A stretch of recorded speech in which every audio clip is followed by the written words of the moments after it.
골로새서 3장 1절부터 4절 말씀입니다.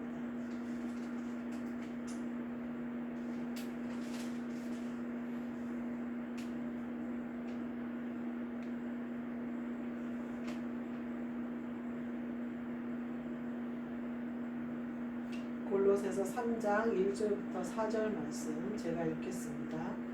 그러므로 너희가 그리스도와 함께 다시 살리심을 받았으면 위의 것을 찾으라. 거기는 그리스도께서 하나님 우편에 앉아 계시느니라. 위의 것을 생각하고 땅의 것을 생각하지 말라. 이는 너희가 죽었고 너희 생명이 그리스도와 함께 하나님 안에 감추어졌습니다. 우리 생명이신 그리스도께서 나타나실 그때에 너희도 그와 함께 영광 중에 나타나리라. 아멘. 오늘 말씀은 위의 것을 찾으라 라는 말씀으로 함께 은혜를 나누고자 합니다. 오늘 골로새서에 보니까 3장 너희가 그리스도와 함께 다시 살리심을 받았으면 이렇게 얘기해요. 우리가 그리스도를 영접하고 우리 안에 모셔드린 거는 나는 죽고 그리스도가 살리신 거예요. 그래서 다시 살아나심을 받은 거예요. 이런 은혜를 누린 사람, 그리스도가 우리의 10년 가운데 온 사람, 이 사람들은 위의 것을 찾으라 이렇게 선포하고 있어요. 그러니까 위의 것을 찾으라는 거예요. 땅의 것은 우리에게 아무 유익이 없다는 거예요. 그래서 위의 것을 찾고 위의 것을 발견하고 위의 것을 보고 위의 것을 들어라 이 얘기를 하는 거예요. 거기는 그리스도께서 하나님 우편에 앉아 계시느니라 이렇게 얘기해요. 그리스도는 메시아, 구세주를 말씀하시는데 예수께서 이 땅에 오셨을 때 많은 사람들이 예수님을 메시아, 그리스도로 영접하지 않았어요. 그 집권자들만 그랬을 뿐만 아니라 제자들조차도 믿지 못했어요. 그래서 예수님이 십자가에 돌아가실 때 제자들도 다 흩어져 도망간 거였어요. 근데 예수님이 부활하신 이후에는 성령님을 보내주신다고 그러셨는데 그 성령님 안에 그리스도가 함께 오시는 거예요. 그래서 예수님이 또 계실 때 뭐라고 얘기하냐면 내가 너희에게 와서 너희와 더불어 먹고 너희와 더불어 마시겠다 이렇게 얘기를 하셨어요. 그 얘기는 뭐냐면 성령으로 너희 안에 내가 올 거다 이렇게 얘기하는 거예요. 그 그리스도는 공생의 3년 동안은 우리와 같이 사람과 똑같은 형상으로 사람의 고난, 사람의 배고픔, 사람의 희로애락, 사람의 죄, 이걸 다 경험하셨어요, 예수님. 왜냐하면 사람으로 이 땅에 오셔서 사셨기 때문에 인생의 모든 것을 다 아시는 분이에요. 원래도 아셨지만 온몸으로 경험하셨잖아요. 근데 그 예수님이 그리스도신 것이 드러나면서 그리스도를 전파하고 천국을 전파하시고 십자가에서 죽으신 다음에 그리스도가 부활하셨어요. 그리스도만이 다시 살리시는 능력이 있어요. 그리스도 외에는 우리가 다시 살 수 있는 길이 없어요. 영이 한 번 죽으면요 그걸로 끝이에요. 다윗이나 아브라함이요 예수님이 뭐라고 얘기하냐면요 아브라함은 그렇게 너희처럼 행하지 않았습니다. 아브라함은 나를 사랑했다 이렇게 얘기해요. 그러니까 아브라함은 성령으로 감동되어서 성령을 따라 산 사람이기 때문에 나를 사랑했다 이렇게 표현해요. 또 다윗은 너희가 본 이것을 보기를 얼마나 사모했는지 모른다 이렇게 얘기를 해요. 다윗은 아는 거죠. 예수께서 메시아로 오실 것을 아는데 만나고 싶은 거죠. 보고 싶은 거죠. 근데 그가 그렇게 사모했어도 너희와 같은 은혜를 입지 못했다 이렇게 얘기를 해요. 근데 그보다도 더 큰 은혜가 우리에게 있는 거예요. 왜냐하면 예수님이 뭐라고 하시냐면 내가 가는 것이 너희에게 더 유익인데 그 이유가 뭐냐면 그러면 내가 너희 안으로 올 수 있기 때문에 그렇다. 남편이 있는데 남편이 어디 동행도 해주고 운전도 해주고 다 잘해줘요. 월급도 다 갖다 주고 있는데 마음을 안 준다고 생각해보세요. 남편으로서의 의무는 다 잘하는데 마음은 안 줘요. 사랑하지는 않아요. 그러면은 그 남편하고 사는 게 행복하지 않겠잖아요. 근데 그러니까 이거예요. 율법은 그런 거예요. 의무는 다 하고 죄도 씻어지고 제사도 하는데 마음은 없어요. 근데 예수님은 어떠신 분이냐면 모든 것을 걸어서 사랑하시는 거예요. 마음을 다해서 우리를 사랑하시는 거예요. 목숨을 주시기까지 사랑하시는 거예요. 교회를 사랑하시는 사랑이 말도 못하는 거예요. 그러니까 사랑으로 예수님이 우리에게 오셨다. 우리 안으로 오셨다는 거예요. 그러니까 예수님이 공생에 3년 동안 제자들하고 동행한 거는 의무적인 남편이다 이렇게 생각하면 돼요. 제 생각에. 예수님이 옆에 있어요. 그 예수님이 능력도 행해요. 바닷물을 잔잔하게 하니까 잔잔해져요. 바닷물 걸어오라니까 걸어와요. 근데 제자들은 뭔지도 몰라요. 예수님의 마음도 모르고 예수님이 어떤 분인지도 모르고 마음으로는 막 예수님을 다 쫓아갈 것 같은데 아무도 못 쫓아가고 이런 상황인 거예요.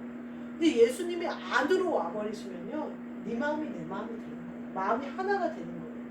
그래서 뭘 먹고 싶은지 어디를 가고 싶은지 말하지 않아도 한 30년 사니까 그냥 인상만 봐도 오늘은 말 시키지 않는 게 좋겠다, 오늘은 좀 까불어도 되겠다, 이게 다 느껴지는 것처럼 그냥 네 맘이 내 맘이고 네 몸이 내 몸 같고 내 몸이 네 몸 같고 이렇게 돼버리잖아요. 부부가. 그리스도가 내 안으로 오셔버리면요, 일체가 돼버리는 거예요. 그래서 하나가 돼버리는 거예요. 그래서 예수님이 쓰시는 능력을 내가 옆에서 보는 것이 아니라 내 안에서 예수님이 일하시는 것을 내가 느끼게 되고 보게 되고 내가 나도 행하게 되고 이렇게 되는 거예요. 완전히 다르다는 거예요. 그러니까 너희는 그리스도와 함께 다시 살리심을 받은 사람은 그리스도가 너희 안에 와버리셨으니까 위의 것을 생각하라는 거예요. 그리스도가 우리 안에 오셔서 그리스도의 일을 하시는 것은 위의 것을 우리 이 땅에 이루시기 위함이지 이 땅의 것으로 받으시려고 하는 게 아니에요. 마음을 받으시려고. 그래서 위에 열매가 맺어지도록 하시기 위함이거든요. 그래서 위의 것을 생각하라는 거예요. 근데 제가 그 생각이 들어요. 그리스도를 내가 내 안으로 모시고 내 신랑과 내가 합령이 됐는데 위의 것을 생각하지 않는 거는 바람 피는 것과 같다. 이렇게 생각하는 것이 맞아요. 그래서 예수님이 그러니까 서신서에 보면 바울이나 사도들이 세상을 향하여 가는 것을 음란하다 이렇게 표현을 하는 걸 볼 수가 있으니까 세상 것이 우리에게 생각이 되어지고 세상 것이 중요하게 되어지고 세상 것이 더 나아가서 주인이 되어버리면 어떻게 음란해지는 거예요. 처음에 지나가는 남자를 봤는데 설레었어요. 그거는 죄가 아닐 수도 있죠. 근데 예수님은 그것조차도 제가 그런 마음으로 세상을 봤는데 부러워, 좋아, 외형을 보고 순간 흔들리는 거예요. 근데 그것조차도 우리에게는 가당치 않다는 거예요. 왜냐하면 내가 그리스도와 한 마음이라면 그 마음조차 들지 않을 테니까. 내가 예수님을 배반한 거나 마찬가지. 그 마음이 쑥 나한테 들어왔다는 거예요. 근데 우리가 늘 위의 것을 생각해야 돼요. 근데 중요한 건 뭐냐면요, 우리의 선택이에요. 하나님이 우리의 자유의지를 주지 않고 위의 것만 딱 보고 위의 것만 생각하고 위의 것만 하게 해주면 얼마나 좋아요. 우리는 육신을 입고 있어서 사람들과 대화하고요, 우리 안에는 우리의 본성이 아직 남아있어요. 육신의 장막을 벗기 전에는 우리는 그 본성을 따라 육신이 배고프면 먹어야 되고 육신이 피곤하면 자야 돼요. 그러나 우리의 영이 깨어있어서 위의 것을 계속 생각해야 된다는 거예요. 그래서 계속 성경에 얘기하잖아요. 정신을 차리고 깨어있고 근신하고 불을 밝히고 있고 기름을 준비하고 그릇에 기름을 담아 준비하라는 거예요. 준비해야 된다는 거예요. 그 이유는 뭐냐면요, 그리스도가 하나님 우편에 앉아 계시다. 그 얘기는 뭐냐면요, 우리 안에 계신 이 그리스도가 하나님 우편에도 앉아 계신 거예요. 그분과 이분은 한 분이신 거예요. 그러니까 하나님 우편에 앉아 계신 그 예수님이 우리 안에 오신 거예요. 그러면 우리 안에 계신 이 그리스도가 하나님 우편에 앉아 계신 그리스도와 한 분이세요. 그 얘기는 뭐예요? 하늘에서 이루어진 것 같이 내 심령 가운데 이루어지고 내 심령 가운데 이루어진 것 같이 이 땅에 이루어진다는 말이에요. 이게 얼마나 큰 비밀이고, 저는 이게 이것을 믿게 하신 하나님께 너무나 감사해요. 이게 믿어진 일이냔 말이에요. 천지를 창조하시고 이 땅의 더위와 추위와 밤과 어둠, 밤과 낮이 바뀌지 않고 계속해서 돌 질서를 만드시고 그 사람을 창조하시고 하신 모든 하나님, 우리의 영으로도 상상할 수 없는 새들의 하늘도 아니요 별들의 하늘도 아니요 영들의 하늘에 계신 그 하나님이, 그 하나님 보좌에 계신 예수님이 내 심령에도 동일하게 계시다는 거예요. 온 우주가 우리라는, 온 영계가 우리라는 거예요. 우리가 하나님이 만드신 우주라는 거예요. 하나님이 만드신 유일하게 사랑하는 우리라는 거예요. 너무나도 기가 막힌 거예요. 그거는요 뭘로밖에 설명이 안 되냐면요. 하나님 새끼 찾는 거밖에는 답이 내가 내 새끼니까 이쁘지. 자식이 뭐 돈을 벌어와서 이뻐요. 뭐 나한테 뭘 밥을 차려주길래 와서 밥 차려달라고 귀찮게 나가지 밥 차려서 나한테 한 끼 준 적도 없는데 그냥 아들이 와서 뭐 먹고 싶다면 어디서 에너지가 생기는지 뭘 해야 될 것 같고 뭘 준비해야 될 것 같고 청소를 해야 될 것 같고 막 이렇단 말이에요. 왜 그래요? 내 새끼니까. 하나님도 똑같이 이거는 어떻게 설명이 안 돼요. 그 놀라운 비밀. 누구만 기가 막히게 아는 줄 아세요? 이 비밀을? 귀신이 마귀가 아주 기가 막히게 알아요. 그러니까 마귀들은요. 우리를 괴롭히려고 아주 혈안이 돼 있는 거예요.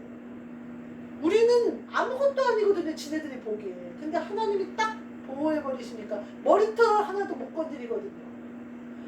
저것들을 건드려야 하나님을 속상하게 하겠는데 하나님이 딱 보호해버리신단 말이에요. 그럼 마귀들은요. 아주 기가 막히게 하니까 발을 동동 구르고 펄떡펄떡 뛰는 거예요. 우리는 다 모르면서 그 사랑을 받는 거예요. 저는 그래서 그 사랑이 절절히 나에게 느껴지기를 간절히 사모해요. 아무것도 땅의 것은 내게 유익이 되지 않는다는 사실을 너무 명확히 내가 내 심령이 기억하기를 원해요. 위의 것이 나에게 얼마나 소중한 일이고 내가 영원히 가지고 가야 될 것이라는 그 사실이 내게 아주 내 영이 완전히 각인시켜서 내 모든 것을 지배하시기를 원해요. 내 안에 계신 그 그리스도. 그분이 하나님 우편에 앉아 계신 그분이라는 거예요. 그러니까 뭐예요? 위의 것을 생각하고 땅의 것을 생각하지 말고 너희가 죽었고 너희 생명이 그리스도와 함께 하나님 안에 감추어졌어요. 우리의 생명은 하나님 안에 감추어졌어요. 누가 먹겠어요? 누가 그거를 탐하겠어요? 그걸 누가 감히 기웃거리겠어요? 아무도 건드릴 수도 없는 하나님 속에 감추어진 걸 누가 훔쳐가겠어요? 누가 어떻게 하겠어요? 우리가 다만 할 것은 그것에 화답하는 것뿐이에요. 그를 누리는 것뿐이에요. 아멘으로 내가 받아들이는 것뿐이에요. 성경이 맨날 뭐라고 해요? 은혜의 선물이래잖아요. 거저 주신 바 되어졌대잖아요.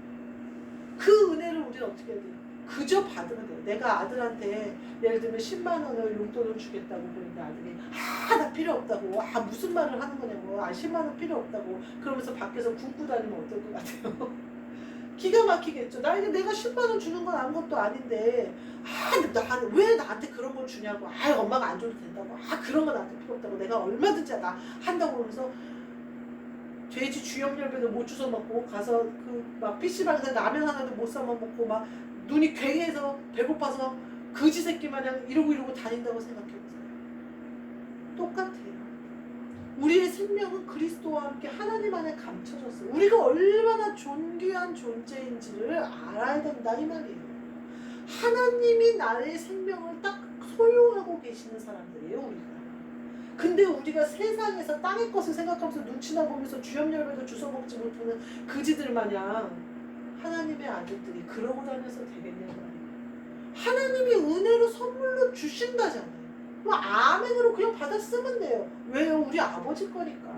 내 거니까. 아버지가 마음대로 주시는 대로 마음대로 아들이 집에 가서 밥 차려 먹으면서 눈치 보면서 밥을 내가 이걸 먹어도 되나 이러면서 먹는 아들이 어딨어요. 더 좋은 거 해달라고 그러지. 우리도 마찬가지. 하나님 아버지 앞에 받아 누리는 건 아무리 크고 좋아 보이는 그것도 우리가 아멘으로 받아서 내 안에 이루면 하나님 아버지가 그것보다 기쁘신 일이 없어요. 그렇게 누리게 하려고 하나님이 선물로 준비하셔서 우리에게 안겨주신 건데 우리가 누리면 돼요. 감사하면 돼요. 기뻐하면 돼요. 하나님 앞에 영광을 올려드리면 돼요. 그리고 그걸 누가 주셨는지 알면 돼요. 그리고 내 마음을 같이하여 하나님 아버지가 내 아버지니까 하나님 아버지께 내 거. 하나님 아버지가 슬프면 나도 슬프고 하나님 아버지가 기쁘면 나도 이렇게 한 마음이 돼야 된다는 거예요. 그러면서 뒤에 우리 생명이신 그리스도께서 나타나실 그때 너희도 그와 함께 영광 중에 나타납니다. 궁극적인 목적은 이거예요. 하나님 4절에 그러잖아요. 우리가 생명이 하나님 안에 감추어진 이유가 뭐냐면 그리스도께서 나타나실 그때에 너희도 나타나게 하려고 한다. 영광 중에 같이 참여한 자 되게 하려고 한다. 예수 그리스도가 보좌에 앉으셨 것처럼 너희도 12보좌에 앉히려고 한다. 이거가 하나님 아버지의 궁극적인 목적이에요. 이 땅에서 마음에 천국을 이루고 평안한 삶과 기쁨의 행복의 삶 누리는 건 물론 우리가 누려야 될 것들이에요. 그러나 하나님은 12보좌에 앉히기를 원하세요. 거저 그냥 겨우 구원받는 사람 말고 상 받는 자 되기를 원하세요. 사도 바울이 뭐라고 해요? 다름질을 하는데 1등하는 사람은 한 명밖에 없다. 다름질하기를 열심히 해서 1등 해라. 이렇게 얘기해요. 천국 들어가는 사람은 많은데 12보좌에 앉는 사람은 하나님이 선택한 자들이다. 그 보좌에 앉기 위하여 열심을 다해라. 어떻게 하면 되냐? 내 생명이신 그리스도 인정하면 돼. 내 생명이 그리스도와 한 명. 그래서 그리스도께 하나님 안에 내 생명은 감추어져 있다. 그리스도가 계신 것처럼 하나님 안에. 하나님 안에 그리스도가 계신 것처럼 내가 그리스도 안에 있어. 하나님과 하나 되는. 이걸 내가 누리면 어떻게? 영광에 참여하는 자가 된다. 하나님의 목적은 그거에 있으세요. 내 아들인데 상속자를 삼아서 내 보좌, 내 것을 그대로 주기를 원하시는 거예요. 적당히 천국 언저리에 사는 거 원하지 않으시는 거예요. 보좌에 앉기를 원하시는 거예요. 근데 적당히 땅에 꼭 기웃거리고 그지마냥 주영념에 주워먹고 하면 안 된다는 거예요. 우리는 하나님 아버지의 아들일 뿐만 아니라 상속자라는 거예요. 그 하늘나라를 물려받을 상속자라는 거예요. 그 보좌에 앉을 사람들이라는 거예요. 그러니 그 능력과 권세를 내 안에 이루어서 내 생명이 누구에게 쌓여있는지, 누구에게 감추어진 바 되어졌는지, 내 생명이 그리스도, 내 생명이신 그리스도, 내 생명이 그리스도와 하나인 것을 알아서, 그리고 그 그리스도는 지금도 하나님 보좌 우편에 앉아 계신다. 그 얘기는 뭐예요? 내 생명이 하나님 우편에 앉아 계신 거잖아요. 내 영이 그분과 함께 그 옆에 앉아 계신 거잖아요. 기가 막힌 일이잖아요. 근데 내가 이 땅에서 육신의 것을 생각하고 그거는 정말 말도 안 되는 일인 것 같아요. 하나님이 주신 것을 족하게 여기고 주셔도 아멘, 안 주셔도 아멘. 위의 것을 생각하는 영화로움에 참여하시는 저와 여러분이 되시기를 주님의 이름으로 축복합니다. 기도하겠습니다. 하나님 감사합니다. 우리의 생명을 그리스도와 함께 하나님 안에 감추어 주신 그 놀라운 은혜. 그래서 내 생명이신 그리스도와 함께 영광에 참여하기까지 승리하는 우리 모두 되게 하여 주옵소서. 예수 그리스도의 이름으로 기도하옵나이다. 아멘. 하늘에 계신 우리 아버지여, 이름이 거룩히 여김을 받으시오며 나라가 임하시오며 뜻이 하늘에서 이루어진 것 같이 땅에서도 이루어집니다. 오늘 우리에게 일용할 양식을 주시옵고 우리가 우리에게 죄 지은 자를 사하여 준 것 같이 우리 죄를 사하여 주시옵고 우리를 시험에 들게 하지 마시옵고 악에서 구하시옵소서. 나라와 권세와 영광이 아버지께 영원히 있사옵나이다.